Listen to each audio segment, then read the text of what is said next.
Olá, aqui quem fala é o professor Gustavo Uchoas Guimarães, professor de História. O tema desse vídeo é Ditadura Militar no Brasil. Falar desse tema exige que vejamos aí as várias versões, né?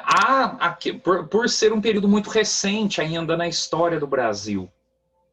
Né, o período da ditadura se encerrou aí em 1985, então são 35 anos ainda de construção ou reconstrução da democracia.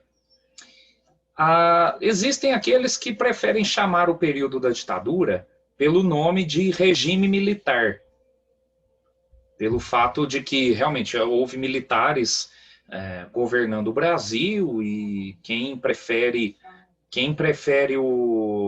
a expressão regime militar não usa a palavra ditadura por achar que não foi uma ditadura.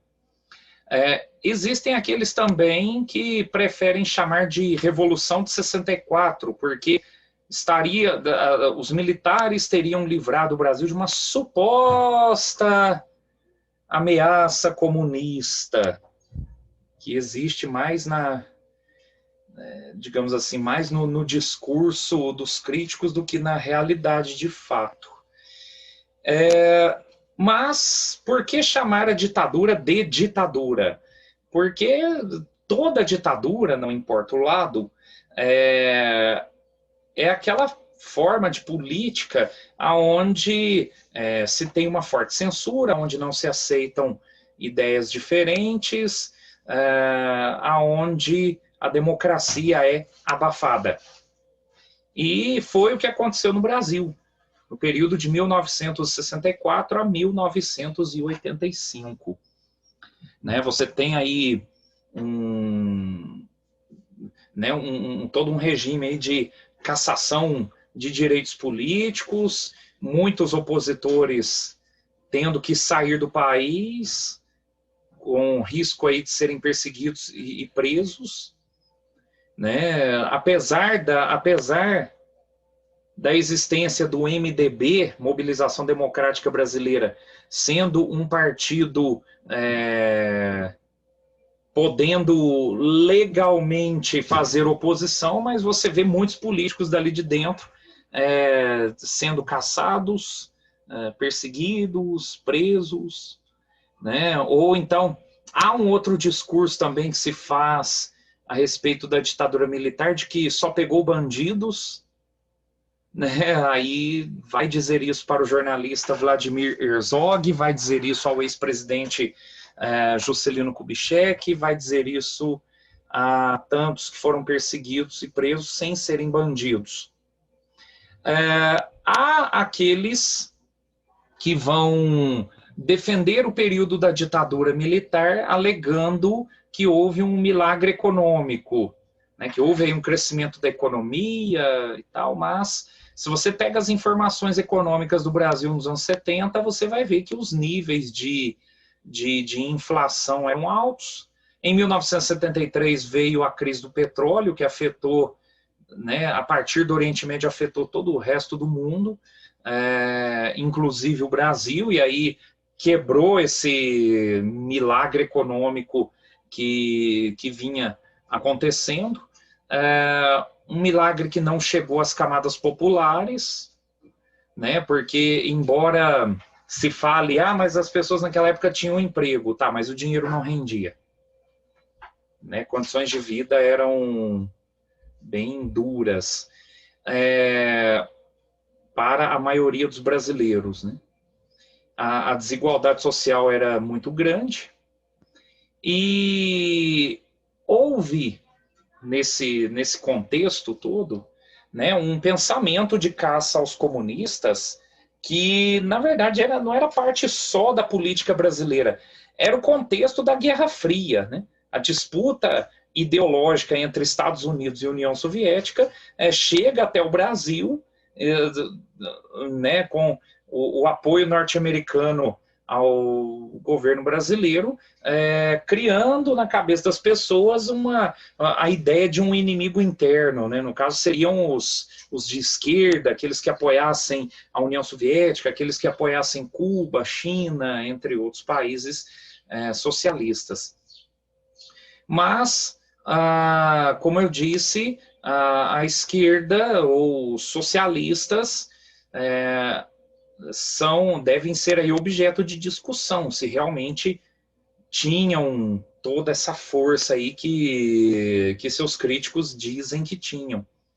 Mas o período da ditadura militar aqui no Brasil também foi aí um período de resistências e de lutas pela democracia. Na verdade, houve vários personagens, né? Então, inclusive alguns personagens famosos que chegaram a ser presos por defenderem ideais de democracia, por defenderem pensamentos políticos diferentes daquilo que a ditadura impunha. Então, nós vamos ver isso através de algumas imagens. Aqui,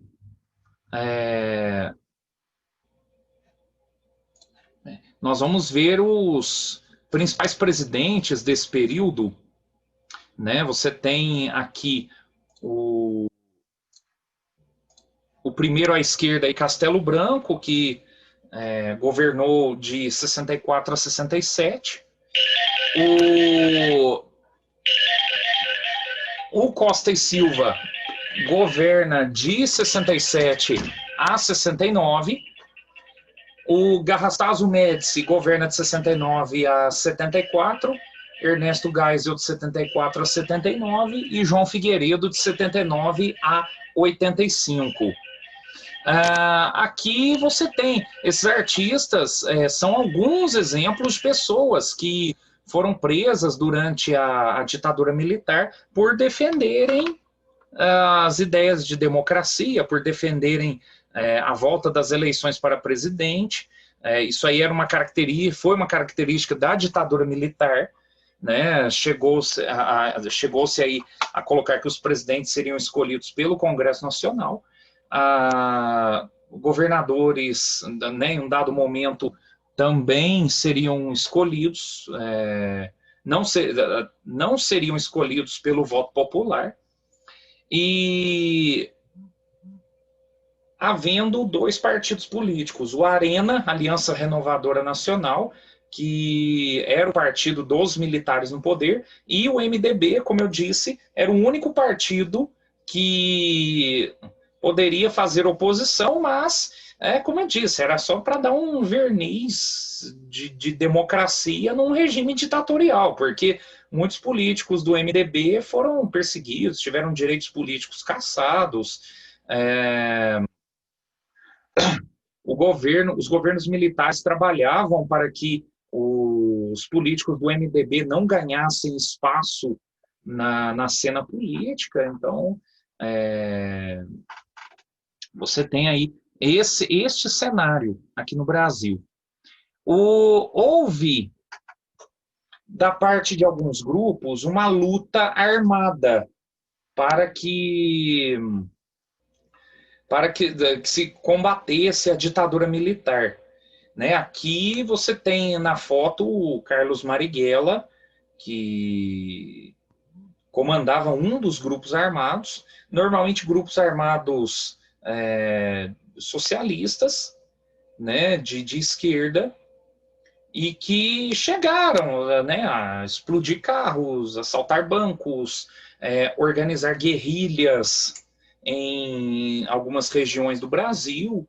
Né? O próprio Carlos Marighella chegou a escrever um livro chamado O Manual do Guerrilheiro Urbano, ensinando as táticas de luta armada contra a ditadura militar. E muitos desses grupos, se você analisar a base de ideias, não defendiam necessariamente a democracia. Eles também defendiam instalação de ditaduras, né, ou de poder dos trabalhadores, tal, nos moldes nos moldes aí do que foi feito em Cuba, do que era feito na União Soviética, do que foi feito na China, né? Mas, além das lutas armadas, havia também movimentos pacíficos. Aqui você tem a capa de um jornal de 1969, mostrando uma notícia aí de que tinha sido metralhada a casa de Dom Helder Câmara. Dom Helder Câmara era um líder católico, arcebispo de Recife, e que é um dos principais nomes que podemos mencionar nas lutas pacíficas, né? O Dom Helder não pegou em armas, e havia aqueles que não pegavam em armas contra a ditadura militar, mas faziam o seu trabalho de denunciar as perseguições, denunciar torturas nas delegacias, de denunciar os crimes dos militares no poder.